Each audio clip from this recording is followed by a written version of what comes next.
seluruh kisah-kisah Nabi. Dan kita harus bedakan.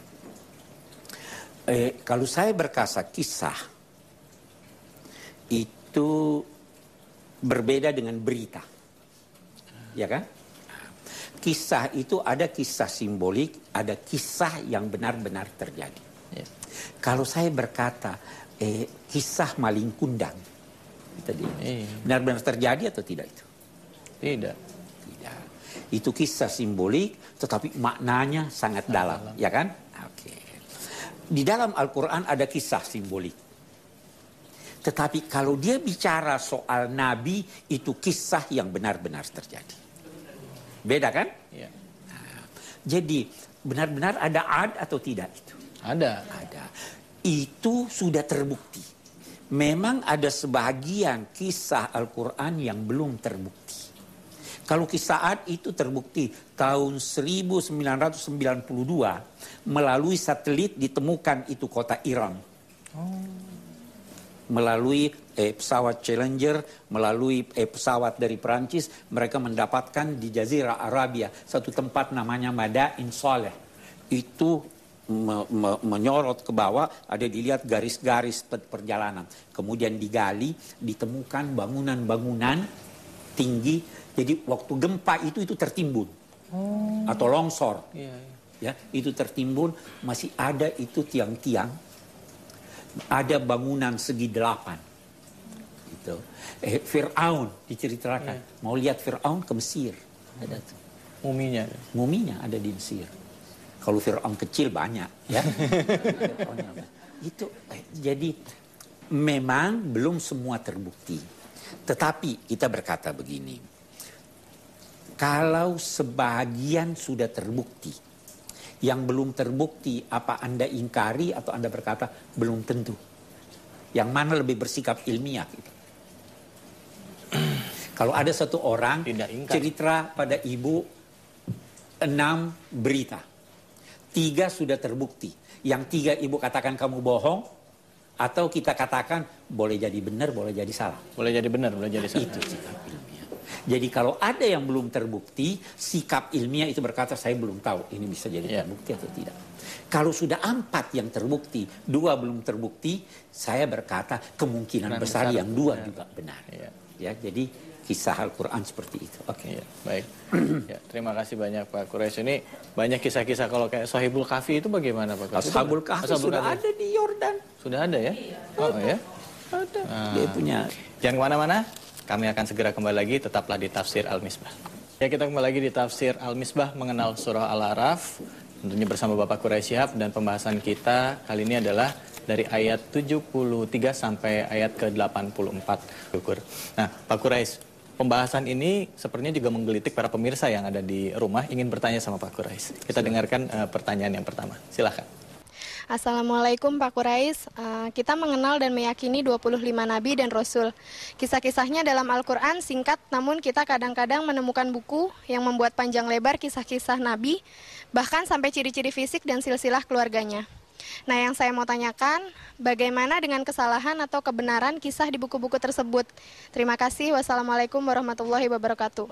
Kita tidak wajib mempercayai sesuatu kecuali yang disebut secara tegas dan pasti dalam Al-Quran. Itu dulu prinsipnya. Jadi kalau ada riwayat yang tidak tentu benar atau tidak, telitilah. Hasil penelitian Anda, kalau itu Anda anggap benar, silahkan percaya, tapi jangan atas nama agama. Ya kan? Tidak mau percaya, boleh, Anda tidak berdosa, dan jangan mempersalahkan orang yang percaya. Asal tidak atas nama agama. Hanya kita ingin tambahkan, memang di dalam beberapa kitab lama, ini kisah terlalu banyak yang ditambah-tambah. Sehingga bahkan sejak zaman Nabi, Nabi bersabda, kamu jangan percaya mereka, ahlul kitab, jangan juga katakan mereka bohong. Rujuk kepada Quran. Kalau sesuai ambil, kalau tidak sesuai tinggalkan. Jadi saya kira seperti itu. Iya. Jangankan masa Nuh, masa Ibrahim, masa Isa alaihissalam, kita belum tahu itu. Belum ada data sejarah yang bisa dipertanggungjawabkan. Iya. Ya, kecuali kalau dari segi ilmiah bisa dipertanggungjawabkan. Iya. Jadi kalau cuma baca dongeng walaupun di kitab tafsir, tunggu dulu. Saya kira begitu. Iya. Iya. Jadi baca, lihat, kalau itu nggak usah diperdebatkan, ya udah tinggalkan aja kalau tidak sesuai dengan Al-Quran. Tetap referensinya Al-Quran. Kalau tidak sesuai dengan Al-Quran langsung tolak. Ini salah. Iya. Kalau tidak sesuai. Iya. Tapi kalau ini tidak dicerita Al-Quran, ini tidak, bahaslah. Iya. Saya Baik, kira. ya. Terima kasih banyak Pak Kures. Nih, ada lagi pertanyaan berikutnya Pak Kures. Ini sepertinya pertanyaannya menarik ya. Karena berhubungan dengan kisah Nabi Lut. Kita dengarkan sama-sama. Assalamualaikum Pak Kurais, di sini saya ingin bertanya, di dalam Islam apakah hukuman bagi orang yang melakukan homoseks seperti kaum Lut? Mohon berikan penjelasannya. Terima kasih. Ya. Saya kira kita harus bedakan. Ada orang yang memang sejak kecil lahir memiliki kecenderungan yang berbeda dengan jenis kelaminnya. Iya. Ada yang begitu. Saya ada kenal itu. Iya. Itu orang sakit namanya. Ya kan? Iya. Itu harus diobati. Iya. Kalau perlu,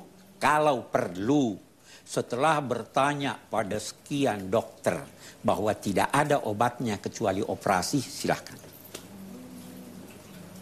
Saya ulangi, kalau perlu, setelah bertanya pada sekian dokter, ini Anda perempuan nih, hormonnya hormon perempuan, ini ada cacat.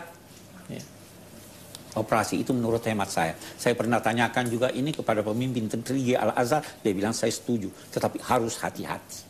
Nah, tapi ada lagi orang yang sebenarnya dia itu Laki-laki. Yang menyimpang. Karena menyimpang, tumbuh di dalam dirinya kecenderungan untuk melakukan hal ini. Nah, karena sekali, dua kali, akhirnya terbiasa. Menjadi penyakit. Lantas dia katakan, sudah Tuhan menjadikan saya senang pada itu. Nah, kita berkata begini, kalau dia memiliki pandangan dan nilai-nilai agama. Kita katakan begini, ada yang Anda senangi, tetapi Anda harus lawan kesenangan Anda. Ada yang Anda tidak suka, tapi harus Anda suka itu. Saya beri contoh, suka makan obat yang pahit. Enggak suka. Tidak suka.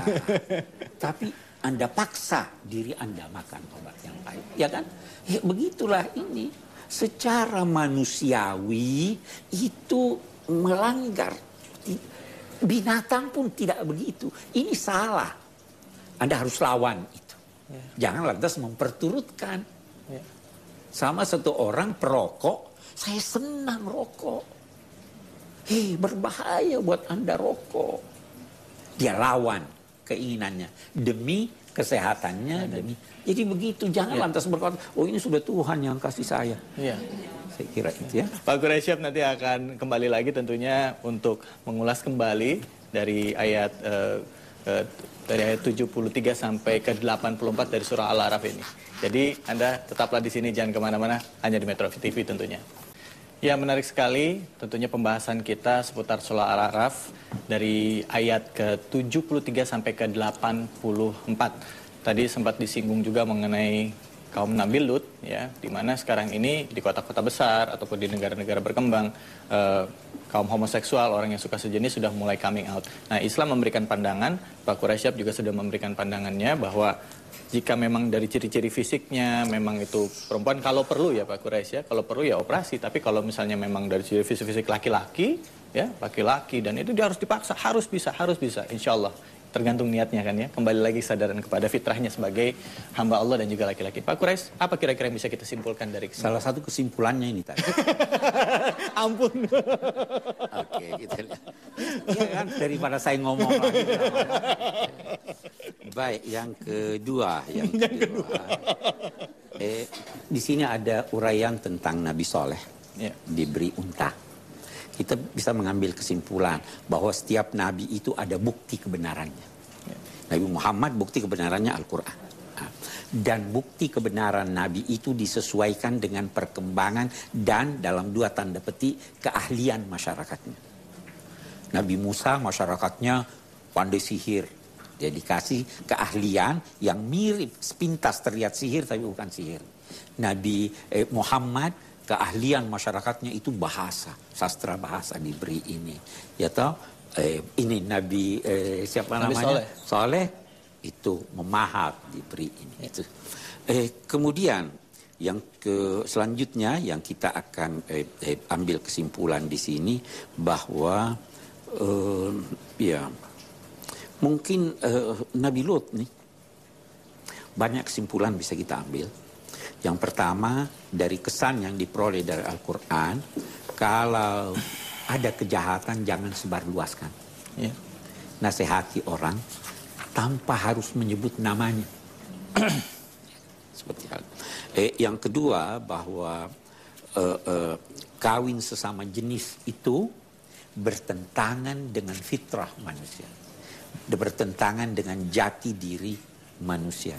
Itu harus dilawan, itu harus dihindari, dan kalau dia sakit harus diobati. Jadi tidak harus lantas dihukum dan sebagainya. Kita secara persuasif, kita secara baik untuk itu.